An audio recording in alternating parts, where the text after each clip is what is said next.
สวัสดีค่ะยินดีต้อนรับสู่ที่พักของเราค่ะสวัสดีค่ะยินดีต้อนรับสู่ที่พักของเราค่ะสวัสดีครับ ผมจองห้องพักไว้2 คนครับ สวัสดีครับ ผมจองห้องพักไว้2 คนครับ ขอดูพาสปอร์ตของทั้งสองท่านหน่อยได้ไหมคะ ขอดูพาสปอร์ตของทั้งสองท่านหน่อยได้ไหมคะ มีค่ะ เราเดินทางมาจากยุโรปค่ะ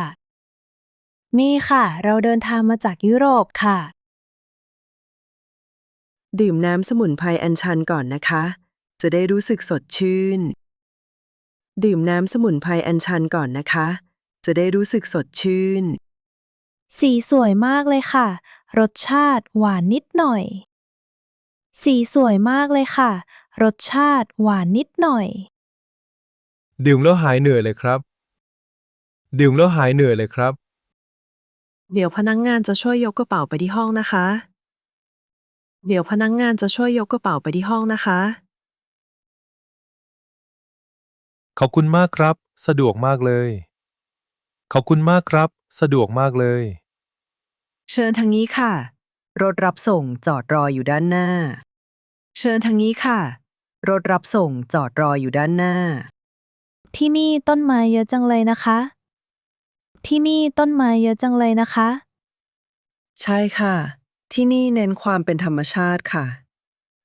ใช่ค่ะ ที่นี่เน้นความเป็นธรรมชาติค่ะ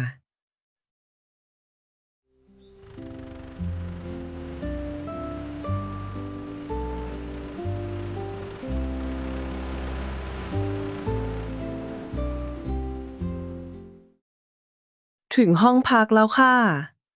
นี่คือกุญแจห้อง ถึงห้องพักแล้วค่ะ นี่คือกุญแจห้อง โห ห้องกว้างและสวยมากครับ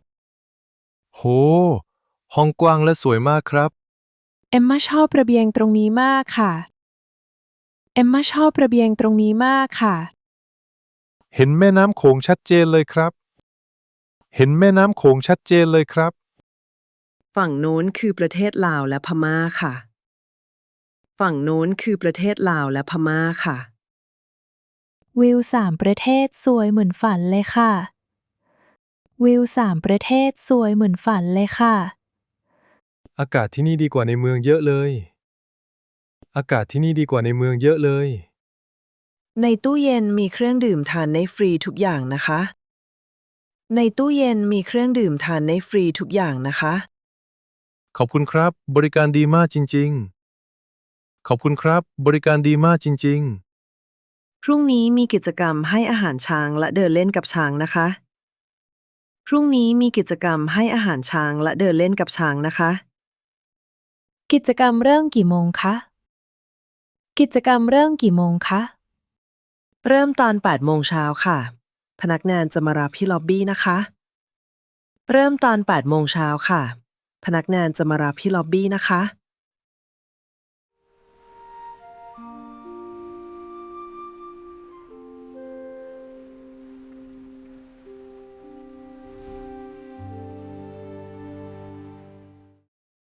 อรุณสวัสดิ์ครับ พร้อมไปหาช้างหรือยังครับ อรุณสวัสดิ์ครับ พร้อมไปหาช้างหรือยังครับ ๆ พร้อมมากครับ ผมตื่นเต้นนิดหน่อย พร้อมมากครับ ผมตื่นเต้นนิดหน่อย ช้างตัวใหญ่มาก จะดุไหมคะ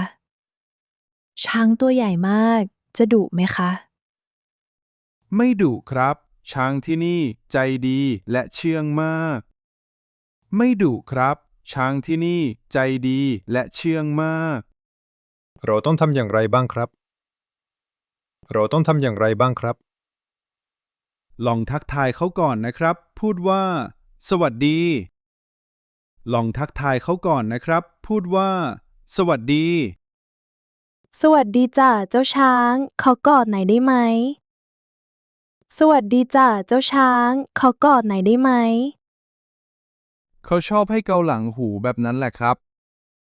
เขาชอบให้เกาหลังหูแบบนั้นแหละครับ ขอให้อาหารช้างได้ไหมครับ ขอให้อาหารช้างได้ไหมครับ ได้ครับ นี่คือกล้วยและอ้อยครับ ได้ครับ นี่คือกล้วยและอ้อยครับ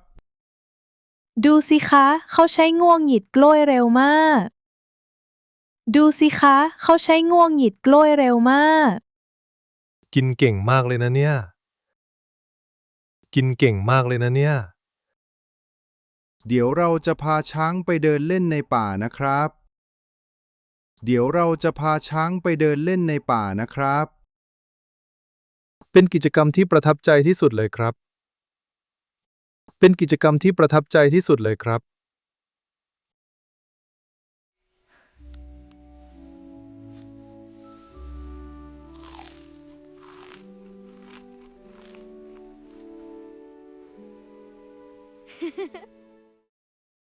สวัสดีครับทุกท่าน ผมเป็นไกด์ที่จะพาเที่ยววันนี้ครับ สวัสดีครับทุกท่าน ผมเป็นไกด์ที่จะพาเที่ยววันนี้ครับ สวัสดีค่ะ วันนี้เราจะเดินทางไปอย่างไรคะ สวัสดีค่ะ วันนี้เราจะเดินทางไปอย่างไรคะ เราจะนั่งรถตู้ของโรงแรมไปที่จุดชมวิวครับ เราจะนั่งรถตู้ของโรงแรมไปที่จุดชมวิวครับ นั่งรถไปไกลไหมครับคุณไกด์นั่งรถไปไกลไหมครับคุณไกด์ ไม่ไกลครับ ประมาณ10 นาทีก็ถึงแล้วครับ ไม่ไกลครับ ประมาณ10 นาทีก็ถึงแล้วครับ เชิญขึ้นรถได้เลยครับ ผมเปิดประตูให้นะครับ เชิญขึ้นรถได้เลยครับ ผมเปิดประตูให้นะครับ ขอบคุณค่ะ ในรถแอร์เย็นสบายมากเลย ขอบคุณค่ะ ในรถแอร์เย็นสบายมากเลย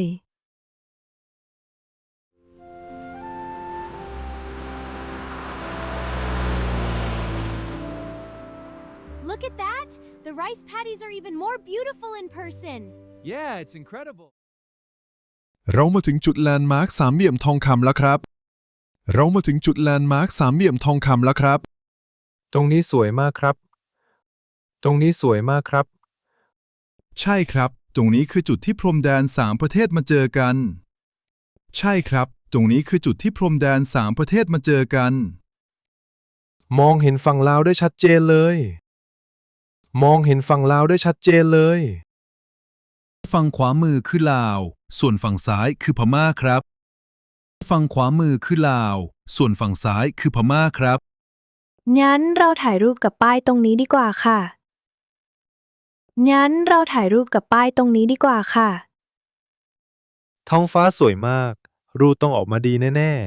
ๆ ท้องฟ้าสวยมาก รูปต้องออกมาดีแน่ๆ สนใจนั่งเรือหางยาวเที่ยวแม่น้ำโขงไหมครับ สนใจนั่งเรือหางยาวเที่ยวแม่น้ำโขงไหมครับ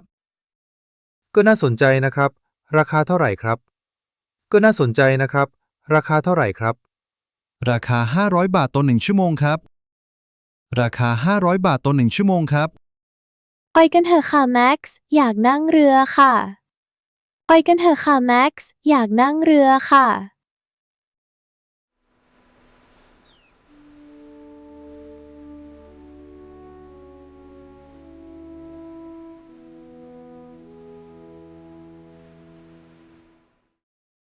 เชิญขึ้นเรือเลยครับ ใส่เสื้อชูชีพด้วยนะครับ เชิญขึ้นเรือเลยครับ ใส่เสื้อชูชีพด้วยนะครับ ขอบคุณครับ ลมพัดเย็นสบายมากเลย ขอบคุณครับ ลมพัดเย็นสบายมากเลย แม็กซ์ดูฝั่งโน้นสิคะ เห็นคาสิโนด้วยค่ะ แม็กซ์ดูฝั่งโน้นสิคะ เห็นคาสิโนด้วยค่ะ ฝั่งซ้ายที่มีตึกเยอะๆคือประเทศพม่าครับ ฝั่งซ้ายที่มีตึกเยอะๆคือประเทศพม่าครับ แล้วฝั่งขวาที่มีป่าเยอะๆ คือประเทศลาวใช่ไหมคะ แล้วฝั่งขวาที่มีป่าเยอะๆ คือประเทศลาวใช่ไหมคะ ใช่ครับ ใช่ครับ น้ำในแม่น้ำสีขุ่นนิดหน่อย แต่ดูมีพลังมาก น้ำในแม่น้ำสีขุ่นนิดหน่อย แต่ดูมีพลังมาก อุ๊ย ดูเรือสินค้าลำนั้นสิคะ ใหญ่มากเลย อุ๊ย ดูเรือสินค้าลำนั้นสิคะ ใหญ่มากเลย เรือพวกนี้ขนส่งสินค้ามาจากประเทศจีนครับ เรือพวกนี้ขนส่งสินค้ามาจากประเทศจีนครับ เป็นประสบการณ์ที่น่าประทับใจจริงๆครับ เป็นประสบการณ์ที่น่าประทับใจจริงๆครับ ขอบคุณที่พาพวกเรามาชมแม่น้ำโขงนะคะ ขอบคุณที่พาพวกเรามาชมแม่น้ำโขงนะคะ ยินดีครับ เดี๋ยวรถจะมารับเรากลับโรงแรมครับ ยินดีครับ เดี๋ยวรถจะมารับเรากลับโรงแรมครับ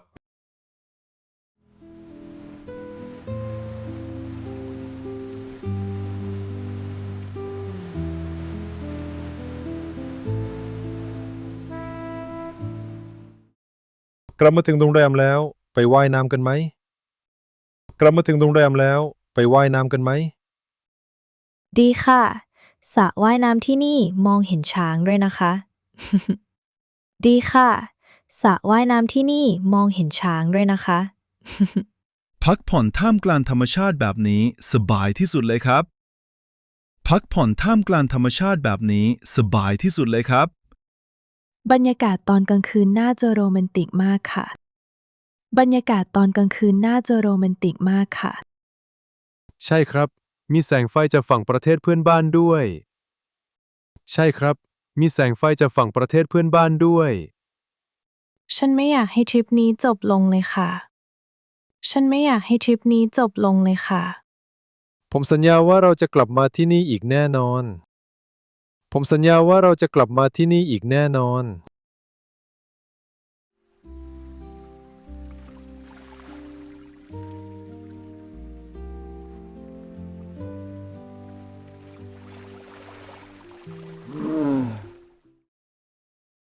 สวัสดีครับ ผมมาเช็คเอาท์ห้อง302ครับ สวัสดีครับ ผมมาเช็คเอาท์ห้อง302ครับ ได้ค่ะ หวังว่าทั้งสองท่านจะได้รับความสุขนะคะ ได้ค่ะ หวังว่าทั้งสองท่านจะได้รับความสุขนะคะ มีความสุขมากค่ะ ขอบคุณสำหรับการดูแลนะคะ